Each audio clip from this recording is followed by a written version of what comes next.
Jesus, greetings to you once more, beloved children of God. Thank you for joining us again in Living Faith as we study and continue studying, even in this session, as we study prayer.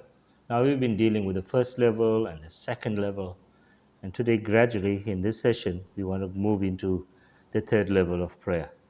We realized that first two levels were very important because they were like foundation stones in our lives, that we have everything in place. And now that we can move on in third level of prayer. Third level of prayer is mostly, it's like doing ministry. It's a ministry. It's not just prayer. It's a prayer ministry. So the third level is very exciting if you would have the right heart and the mind for it. There are many people that have been developed in this level of prayer, and they are really doing good things in the kingdom of God, and thank God for them. So we gradually will move into the third level today as we would study of prayer. All right, so the third level of prayer is basically intercessory prayer. Okay, it's basically intercessory prayer, and intercession is like standing in the gap for someone, standing up for others, basically. That's what intercession is. And actually, anyone can do this. Now, it's very effective when a person goes into the intercessory level of prayer, that they cover the first two levels, because that's when the level three becomes powerful. If not, it would be, in most times, uh, probably a waste of time, because the first two levels are the most important. They're foundational, as I believe. And as you come through those two levels and you know that you're in the right standing with God and the path is clear, and now you go into the third level, which is intercessory. Yes, anyone can do it. But when a person is burdened with their own burdens and their own struggles, their minds are all clouded up, and their lives are all weighted down with serious problems, and whatever it is, they are overloaded. How can they now stand in the gap for someone else, because they also need help, and for someone to stand with them? So it's okay if they pray for someone and someone prays for them, but I think intercessory prayer becomes more effective when you have passed the first two levels. So I will encourage you not to jump into the third level, to go very deep on the third level, unless you have passed the first two levels in a proper way, and that it has done a deep work in you. Because people do pray for other people, not in serious intercession. Most cases it's just a simple prayer, or regarding maybe one matter or two. But intercessory is not that. Intercessory is much deeper than that. All right. I will encourage everyone to do it. I think everyone should do it. Everyone should be involved in some kind or some form of intercessory prayer. All right. And I also believe there's some people that do it all the time. The people that actually do this all the time are the people who have a ministry of intercession. There's an anointing that comes from the Holy Spirit. When people move and mature in that realm on the third level, He anoints them with an anointing to do it as a ministry form.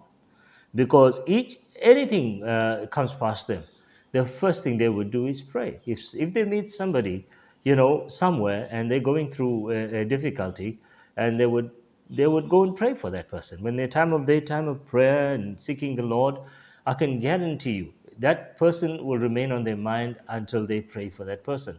And in some cases, people pray. They pray continuously. They wouldn't forget that individual, because it's that intercessory lifestyle. It's the anointing that comes with it. And there are some people that you might not even have fellowship with regularly. You might just meet them, maybe once in 10 years. But because they carry this anointing to intercede, and they know what you are involved in, they would not forget you. I've had people pray for me for years. I haven't met them, like in 10 years, but they're praying for me. And sometimes you get a message coming through from them, whatever the Lord has shared with them. So I do know how high and how deep this ministry can go.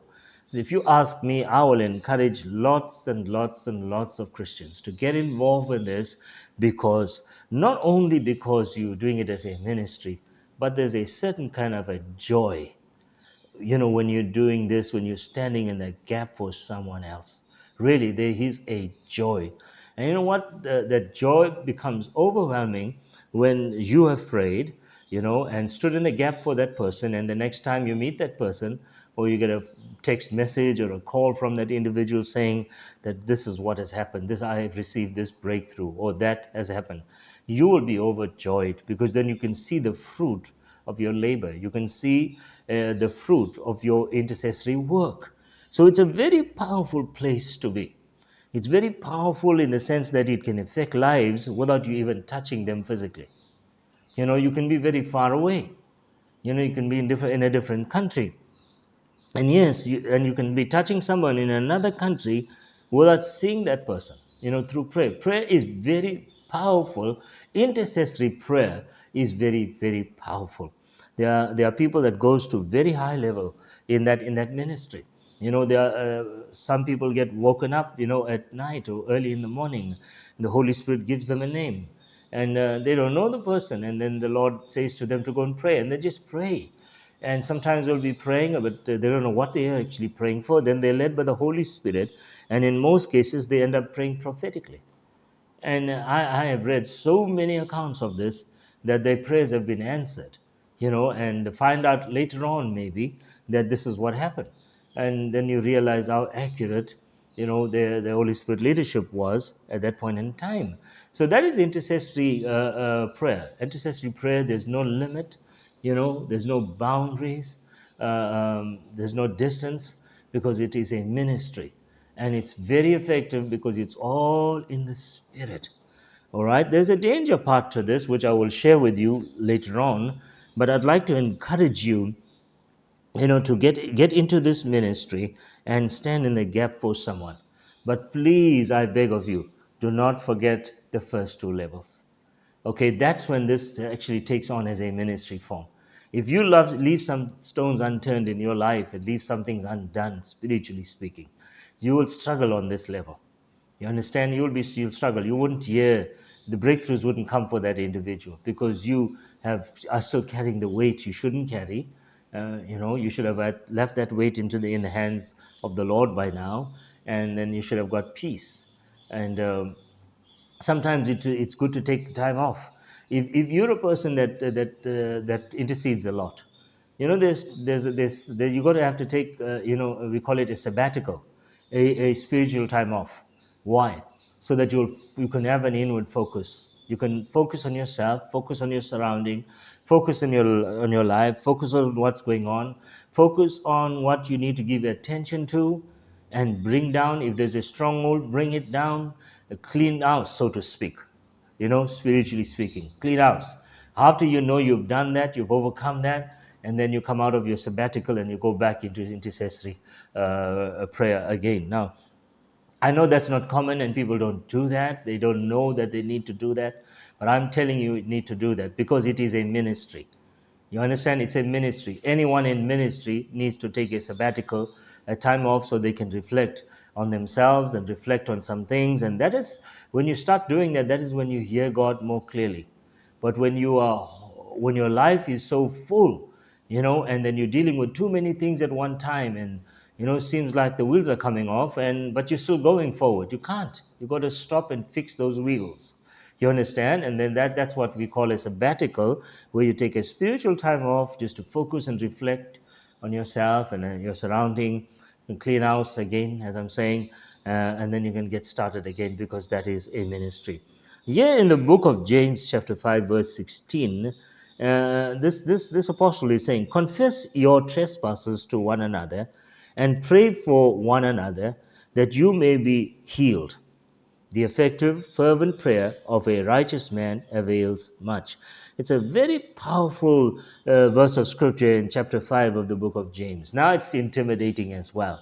It's very intimidating because of a misunderstanding.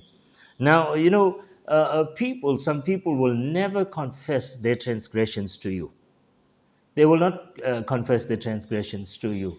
Because some people, they would just hide it, or don't feel the need that I have to confess my transgressions, my sins, my wrongdoings or my weakness to you. That is good and well, that is fine. This is not a command. There are some people in that state right now in their lives where they actually need to do that. People that are struggling in their lives, people that are battling, people that are right down in the ditch somewhere and they can't get out of it. What's keeping them there? Unconfessed sins. Now, the best thing for anyone to do is do like what the prodigal son did.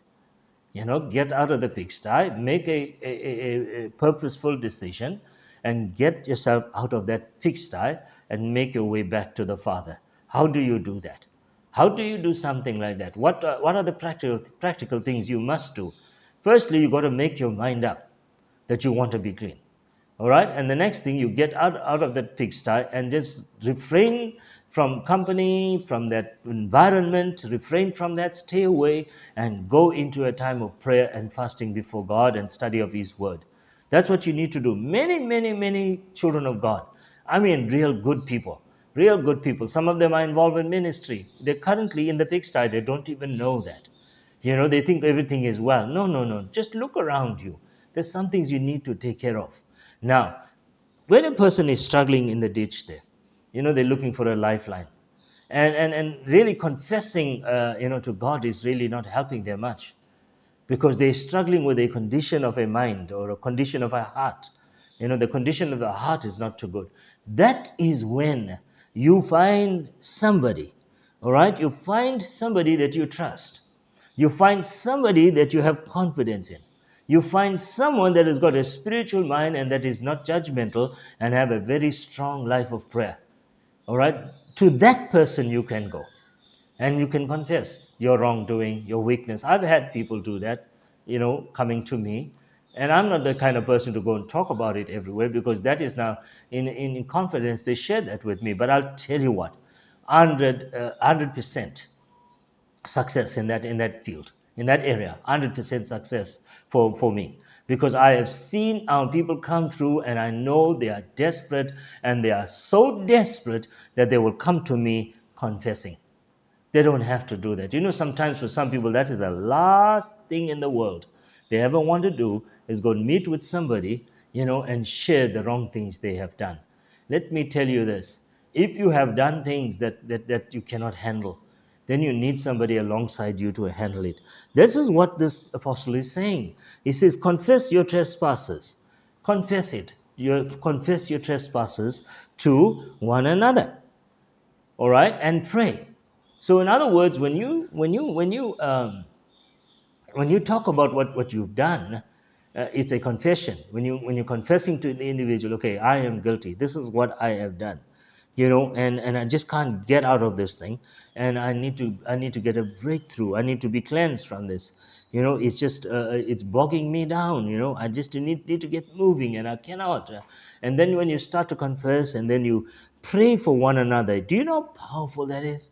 I've seen people's life being liberated, just in that small act of faith, just sitting with somebody and talking to them about what you have done. Now, the longer you hide it, it's going to get worse. So the best thing is to confess it.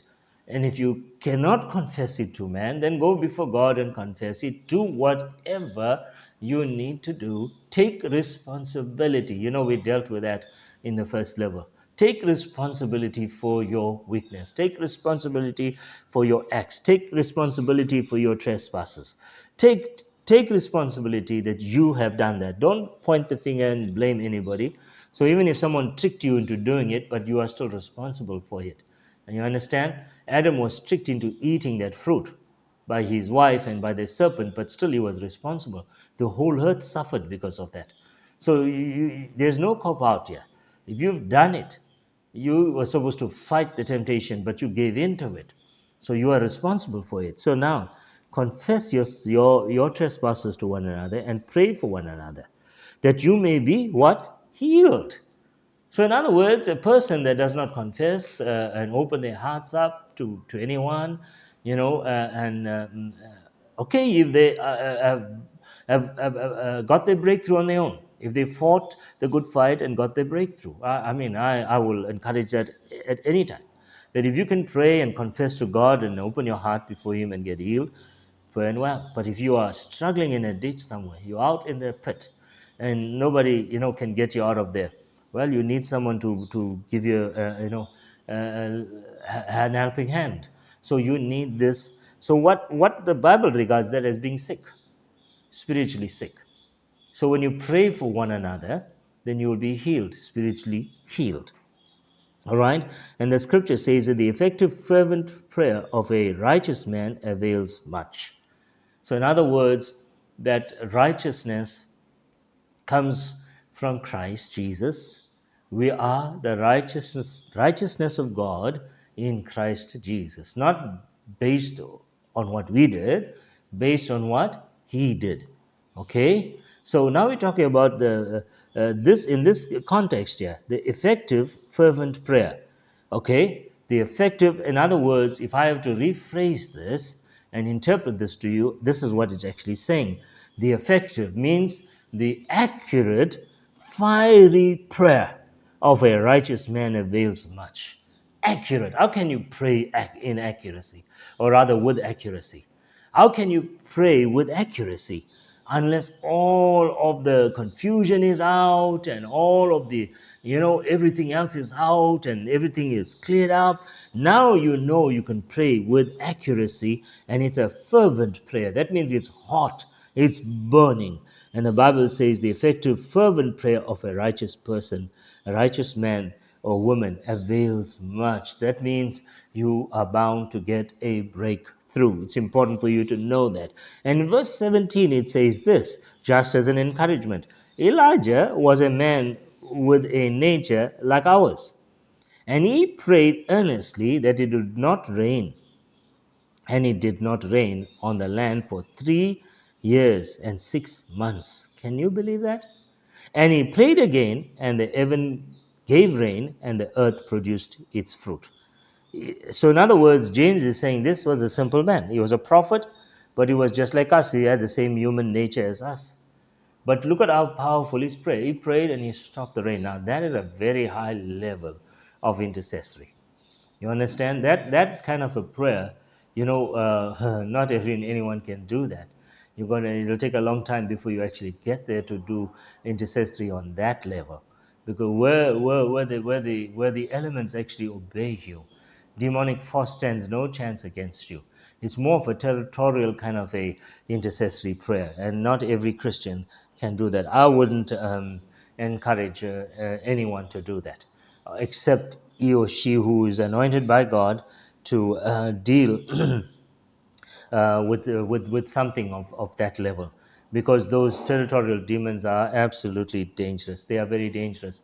You're going to have to be fully equipped. If you have to handle something like that, you're going to have to be fully equipped by the Holy Spirit, and you need to know how to use your hammer.